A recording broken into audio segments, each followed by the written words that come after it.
Have you ever wondered if the early Christian church approached sexuality differently than we do today? What if I told you that some of the positions early Christians took on intimacy and relationships would shock most modern churchgoers? The fascinating journey from the early church to modern Christianity reveals profound shifts in how believers have understood the intersection of faith and human intimacy. Today, we're going to explore three significant positions held by primitive Christians that have been largely prohibited, forgotten, or transformed by the modern church. Understanding these shifts isn't just about historical curiosity, it's about reconnecting with the authentic roots of our faith and questioning whether some valuable perspectives have been lost along the way. If you're joining Divine Journey for the first time, welcome. This channel delves into biblical truths that often get overlooked in contemporary teachings. Before we dive deeper, take a moment to subscribe and activate notifications so you never miss our explorations of Scripture's most misunderstood passages. Now, I'd love to hear from you. Do you think the early church had a healthier or unhealthier view of intimacy than we do today? Share your thoughts in the comments below. Now, let's journey back to the first few centuries of Christianity to uncover these forgotten positions that might change how you view the relationship between faith and human connection. Of the sacred view of marriage and intimacy, the first position held by early Christians that differs dramatically from much of modern church teaching involves the sacred view of marriage and physical intimacy. For primitive Christians, the marital relationship wasn't merely tolerated as a concession to human weakness. It was celebrated as a holy mystery that reflected divine love. When we examine the writings of early church fathers and the cultural context of first-century Christianity, we discover a remarkable appreciation for the sacredness of human intimacy within marriage. The Apostle Paul, whose words are often misconstrued as anti-marriage or anti-intimacy, actually established a theology that elevated marital relations to a sacred status. In his letter to the Ephesians, Paul uses marriage as the ultimate metaphor for Christ's relationship with the church. This mystery is profound, and I am saying that it refers to Christ and the church.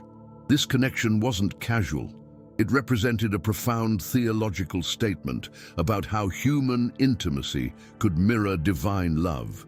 Early Christians understood that physical intimacy in marriage served multiple sacred purposes. First, it created a unique bond between husband and wife that reflected the unitive nature of God's love. Second, it fulfilled the creation mandate to be fruitful and multiply.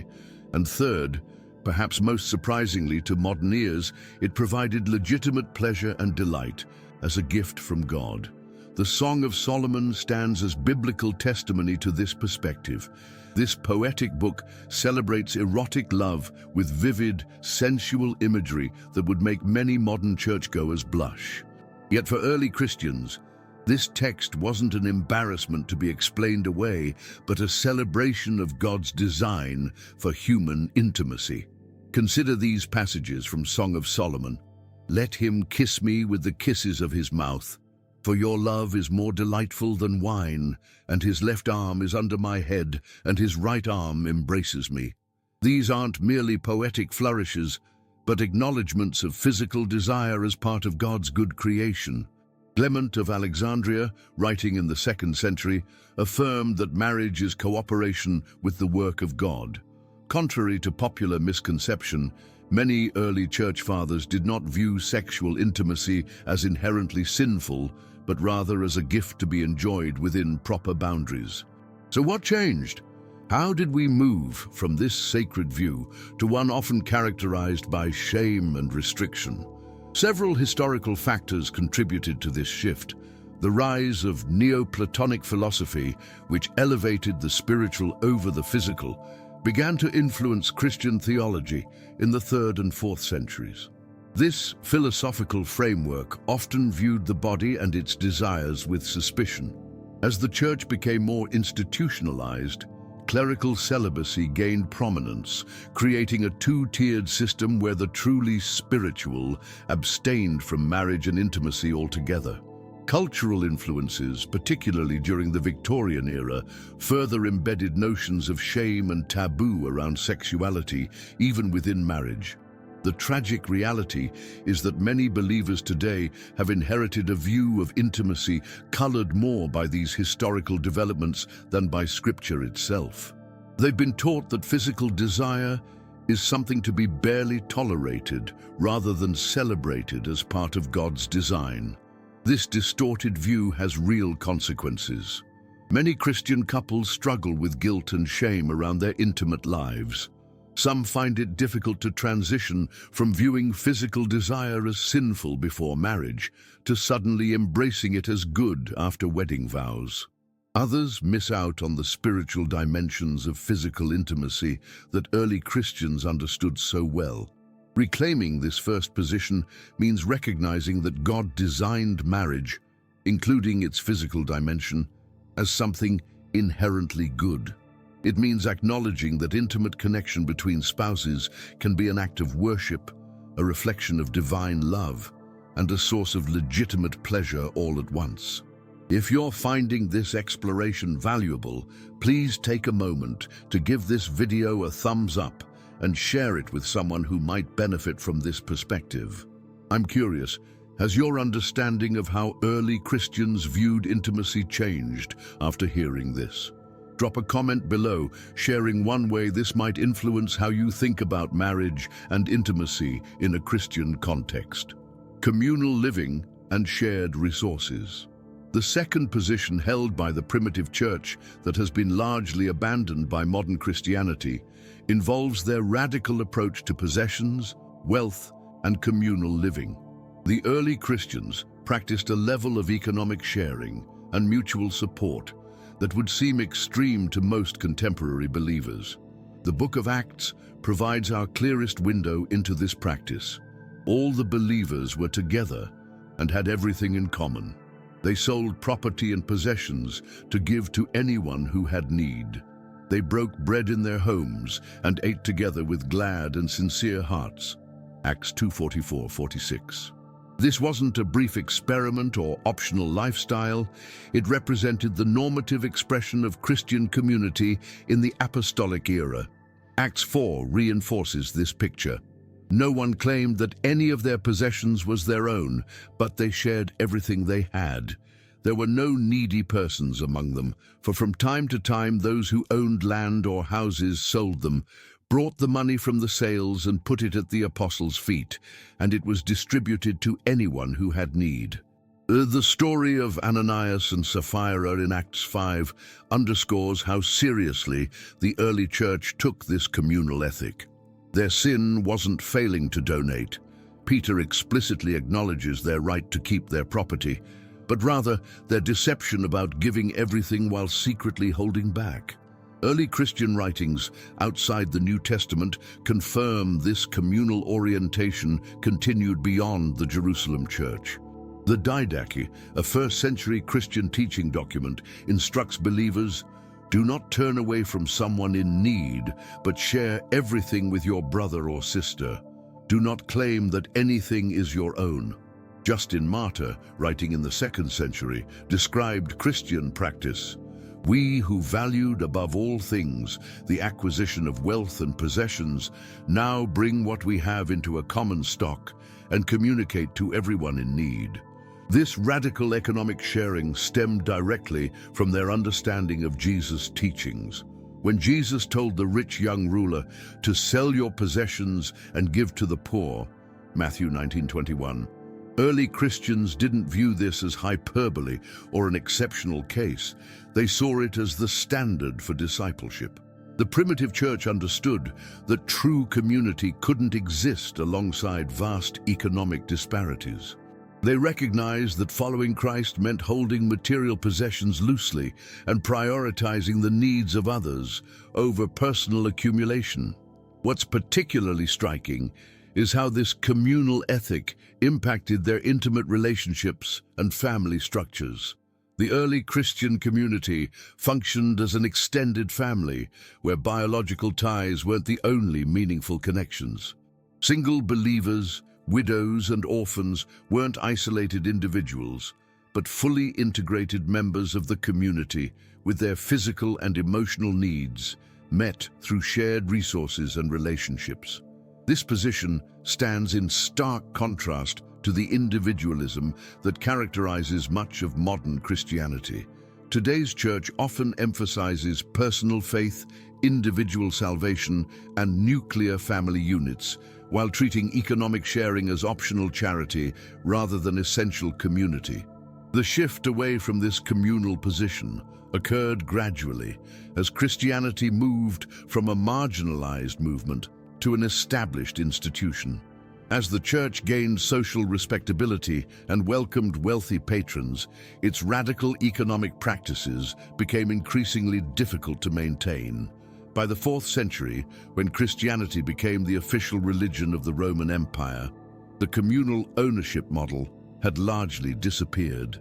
What would it look like for contemporary Christians to reclaim elements of this primitive position? It might mean creating intentional communities where resources are shared more freely. It could involve housing arrangements that prioritize community over privacy. It would certainly challenge our assumptions about property rights and economic independence. Some modern expressions, like house churches, intentional communities, and new monasticism, represent attempts to recover this ancient Christian practice. While few contemporary believers will sell all their possessions, the primitive church challenges us to hold our resources more loosely and distribute them more generously. If you're finding value in this exploration of early Christian practices, please consider supporting Divine Journey by subscribing to our channel and sharing this video with others who might benefit. I'm genuinely curious. What aspects of early Christian communal living do you find most challenging to your current lifestyle? Share your thoughts in the comments. Pacifism and non-violence. The third position widely held by primitive Christians but largely abandoned by the modern church involves their commitment to pacifism and non-violence. For the first 3 centuries of Christianity, believers overwhelmingly rejected participation in violence, warfare, and military service, a stance that would seem foreign to many Christians today. Early Christian writings reveal a consistent rejection of violence. The 2nd century epistle to Diognetus described Christians this way: "They love all men and are persecuted by all. They are reviled and they bless. They are insulted and repay the insult with honor." Justin Martyr wrote that Christians who formerly killed one another not only refuse to make war on our enemies, but for the sake of not telling lies or deceiving our examiners, gladly die confessing Christ. Tertullian asked rhetorically, "Shall the Son of Peace take part in battle when it does not become him even to sue at law?" Origen's statement was perhaps most direct. Christians cannot slay their enemies. And when pagans criticized Christians for benefiting from Roman military protection while refusing to serve, Origen responded that Christians contribute to society through prayers for those who are fighting in a righteous cause and for the king who reigns righteously, that all opposition may be destroyed. This pacifist stance wasn't based on cowardice or convenience. Many early Christians willingly faced martyrdom rather than compromise their convictions. Their position stemmed directly from Jesus' teachings, particularly in the Sermon on the Mount. "Love your enemies, do good to those who hate you," Luke 6:27, and "Blessed are the peacemakers," Matthew 5:9. The early church took literally Jesus' command to Peter, "Put your sword back in its place, for all who draw the sword will die by the sword," Matthew 26:52. They understood that Christ's kingdom advances not through violence, but through sacrificial love, the kind Jesus demonstrated on the cross. This position extended beyond just military service. Early Christians rejected violence in all its forms, including participation in Roman entertainment like gladiatorial games. They understood their calling as one of peacemaking, even when it came at great personal cost. What changed? The most significant shift occurred in the 4th century, when Christianity became aligned with imperial power under Constantine. Suddenly, Christians needed to justify participation in state violence to maintain their new privileged position. Augustine's just war theory emerged as a compromise, allowing Christians to serve in the military under certain conditions. Over subsequent centuries, Christian theologians developed increasingly sophisticated justifications for violence. The Crusades represented perhaps the most dramatic reversal of the early church's position, with violence not merely permitted but sanctified as service to God. Today, many Christians not only accept military service but celebrate it, displaying a comfort with violence that would have shocked believers of the first 3 centuries. The primitive position of pacifism has been relegated to a few peace churches like Mennonites, Quakers, and Brethren, while mainstream Christianity has largely accommodated itself to the logic of violence. Reclaiming this third position wouldn't necessarily mean rejecting all forms of self-defense or protective force, but it would require a serious reconsideration of how easily modern Christianity has embraced military solutions, nationalistic violence, and punitive justice systems that contradict Jesus' teachings about enemy love and non-retaliation. It would mean asking difficult questions. Can followers of the Prince of Peace participate in warfare? How do Jesus' commands to turn the other cheek and love your enemies shape our response to threats and conflicts? What alternatives to violence might Christians champion in an increasingly polarized world? The early church's witness reminds us that non-violence isn't peripheral to Christian discipleship, but central to following Jesus. Their testimony challenges modern believers to reconsider whether we've compromised too much in accommodating ourselves to the world's violent ways. If this exploration of early Christian pacifism has challenged you, please take a moment to like this video and consider sharing it with others in your faith community to spark important conversations. I'd love to hear your thoughts. Do you think the early church's commitment to non-violence is still applicable today? What would it look like for modern Christians to reclaim this position? Share your perspective in the comments. The biblical foundation for intimate communication. As we continue exploring the positions early Christians held that differ from modern church practices, we must examine how primitive believers approached communication about intimate matters. Contrary to the awkward silence or clinical detachment often found in today's churches, early Christians understood that Scripture itself models honest, direct language about human sexuality. The Bible speaks with remarkable candor about intimate matters. From the creation account's straightforward declaration that the man and his wife were both naked and were not ashamed, Genesis 2:25, to the passionate poetry of Song of Solomon, Scripture doesn't shy away from acknowledging human bodies and their desires. When Paul addressed issues of intimacy in his letters, he spoke plainly and practically. Do not deprive one another, except perhaps by agreement for a limited time, that you may devote yourselves to prayer. But then come together again, so that Satan may not tempt you because of your lack of self-control. 1 Corinthians 7:5. This wasn't prudish or evasive language, but practical guidance for married couples. Early Christian communities continued this tradition of honest communication about intimate matters. They discussed these topics within appropriate contexts, not with prurient interest, but with an understanding that all aspects of human life, including intimacy, fall under God's redemptive purposes. The shift towards silence and shame came later, particularly during the Victorian era, when Christian discourse about sexuality became increasingly coded, euphemistic, or simply absent. This created a vacuum that has had serious consequences. Believers lacking biblical guidance on intimate matters often absorb unhealthy messages from secular culture instead. Today's church faces a challenging reality. While the world speaks constantly about sexuality, often in distorted ways, many Christian communities maintain an uncomfortable silence. This leaves believers without a robust theological framework for understanding their bodies and desires as part of God's good creation.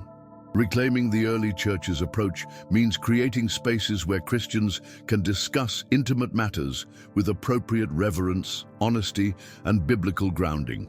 It means acknowledging that God created humans as embodied beings with physical desires that, properly channeled within marriage, reflect divine design rather than fallen impulses.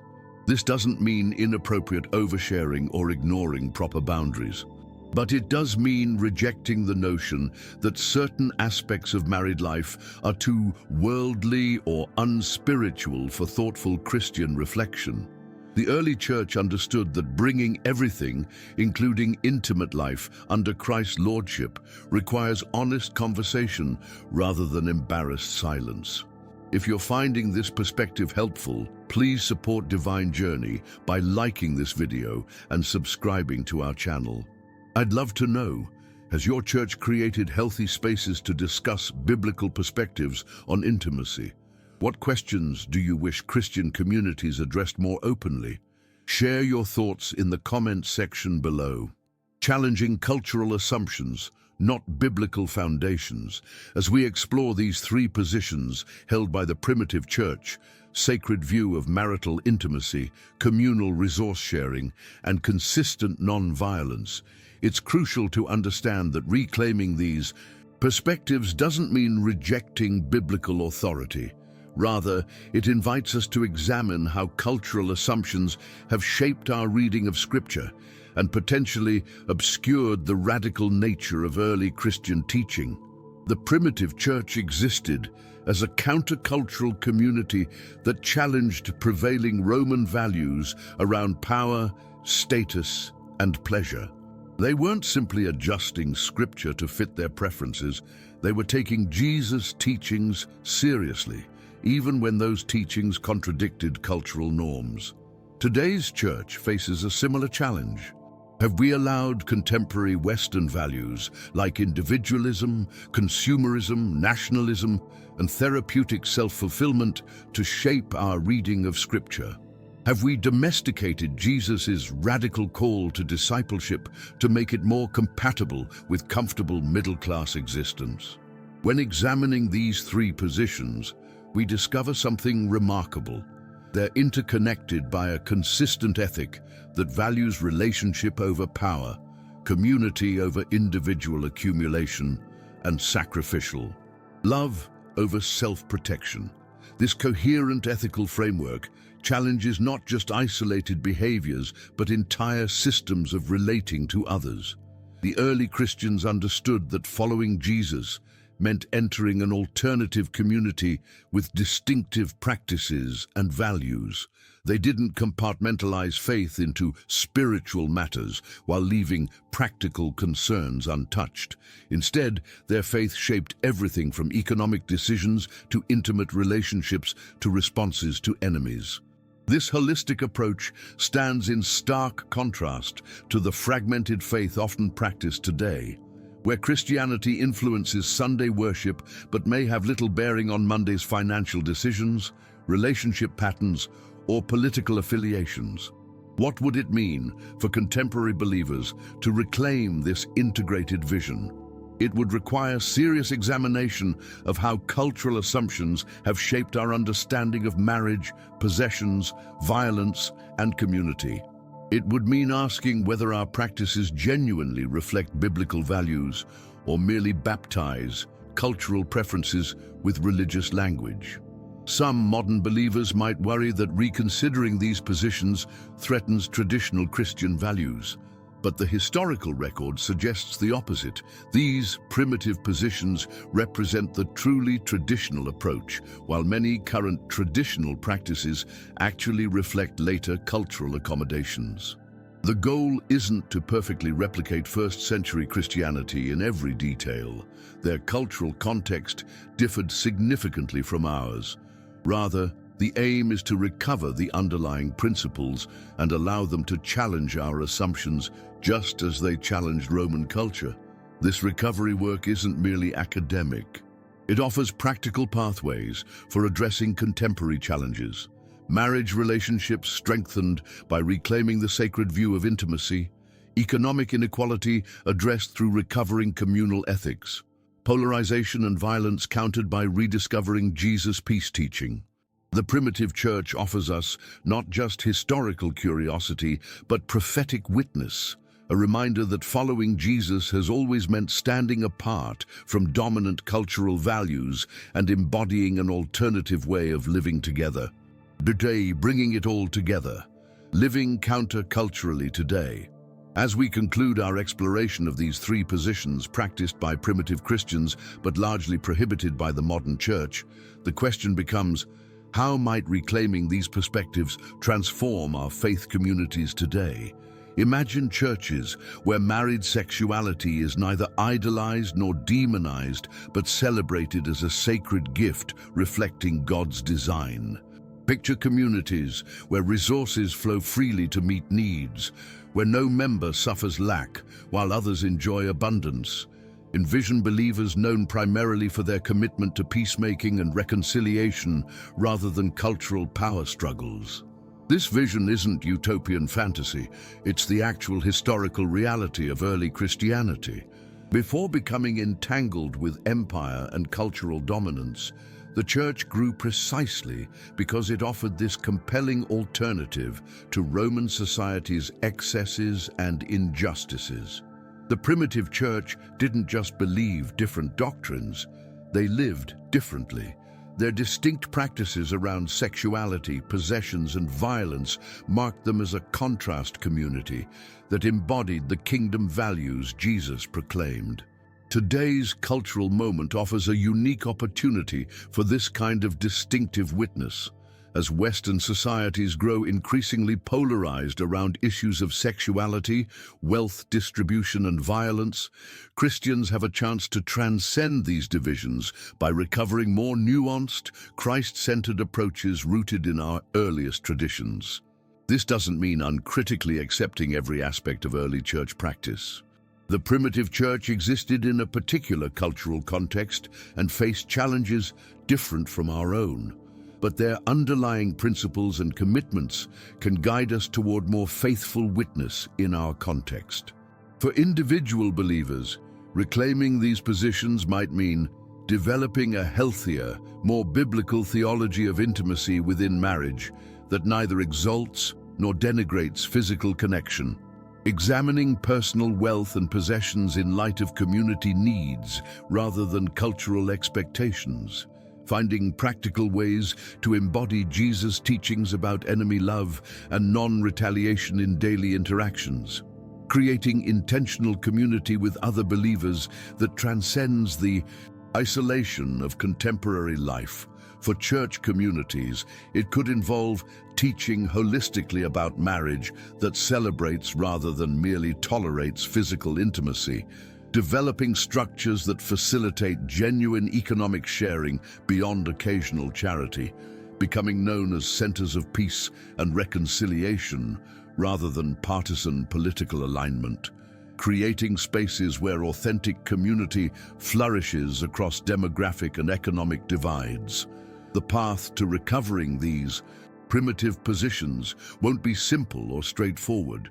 It requires careful biblical study, historical awareness, cultural discernment, and courageous implementation. There will be resistance both from within and outside Christian communities, but the potential rewards are immense, not just more authentic discipleship, but more effective witness. A church that embodies genuine community, displays healthy sexuality within marriage, and consistently practices non-violence offers a compelling alternative to both secular individualism and religious fundamentalism. As we close, I want to encourage you to continue this journey beyond today's video. Take time to study Scripture with fresh eyes, examining how cultural assumptions might have shaped your reading. Explore the writings of early Christians to understand their perspectives more deeply. Most importantly, find others committed to recovering these countercultural dimensions of Christian faith. If you found value in this exploration, please support Divine Journey by subscribing, liking this video, and sharing it with others who might benefit. I'd love to hear which of these three positions most challenges your current understanding of Christian practice and why. Let's continue this important conversation in the comments. Remember that reclaiming these primitive positions isn't about novelty or revolution. It's about recovery and return. It's about rediscovering the radical, transformative faith that turned the ancient world upside down, with its message of sacred intimacy, genuine community, and consistent peace. May we have the courage to embrace that transformative vision once again. Thank you for joining me on this journey through early Christian practice and its implications for today. Until next time on Divine Journey, may you experience God's presence in every aspect of your life, body, soul, and spirit.